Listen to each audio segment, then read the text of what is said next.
அவருக்கான மீட்டர் வந்து ரொம்ப அழகாக இருக்கும். சில சீன் அவர் பண்ணி காட்டும்போது கேப் போட்டிருப்பாரு, மைக் இருக்கும் கையில்,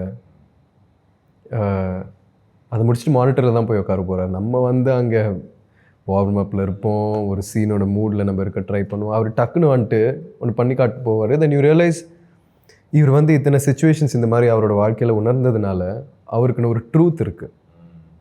அதுதான் எனக்கு ரொம்ப பிடிக்கும்.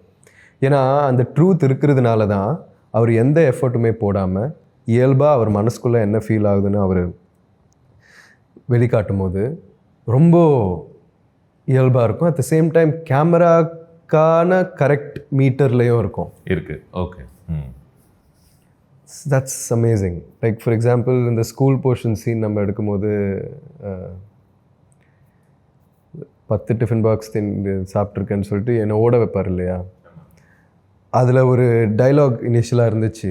அதாவது தெரியாமல் பண்ணிட்டேன் சார் அந்த மாதிரி.